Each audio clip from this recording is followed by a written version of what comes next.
बिस्मिल्लाहिर्रहमानिर्रहीम, अस्सलामुअलैकुम। और मैं हूँ आपकी मेजबान सुंबल सियाह। नजर डालते हैं अब तक की अहम तरीन खबरों पर। सियालकोट से रिपोर्ट कर रहे हैं Mohammad Khurram Mir. Sialkot chairman Punjab land record authority Chaudhry Tariq Subhani का रुकन सभा असम्बली राना आरिफ इकबाल हरना के हमरा स्पेशल पर्सन्स में वज़ीर आला हिम्मत कार्ड्स की तकसीम में शिरकत।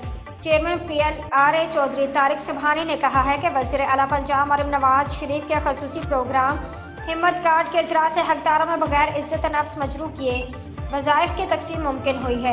सुबह के 40,000 स्पेशल पर्सन को पहले मरहले में सामाही अमदाद के लिए रजिस्टर्ड किया जा चुका है और मजमूई तौर पर 65,000 अफराद मुस्तफ़िद होंगे और उनकी तादाद में बदतरीज इजाफा होगा। वज़ीर आला ने मुख्तसर अरसा हुकूमत ने अपनी छत, अपना घर और हिम्मत कार्ड जैसे तारीखी इक़दाम किए जिन पर बजा तौर पर फ़ख्र किया जा सकता है। इस मौका पर deputy director social welfare Sharif Ghuman, साबिक चेयरमैन ज़िला बैतुल माल committee Chaudhry Shakeel Ahmed, member Himmat card committee Ashfaq Nazar Ghuman, साबिक social welfare officer Jamil Bajwa, assistant director modern children home Asma Ahmed, focal person miss Zarka और इमरान कसाना भी इस मौका पर मौजूद थे।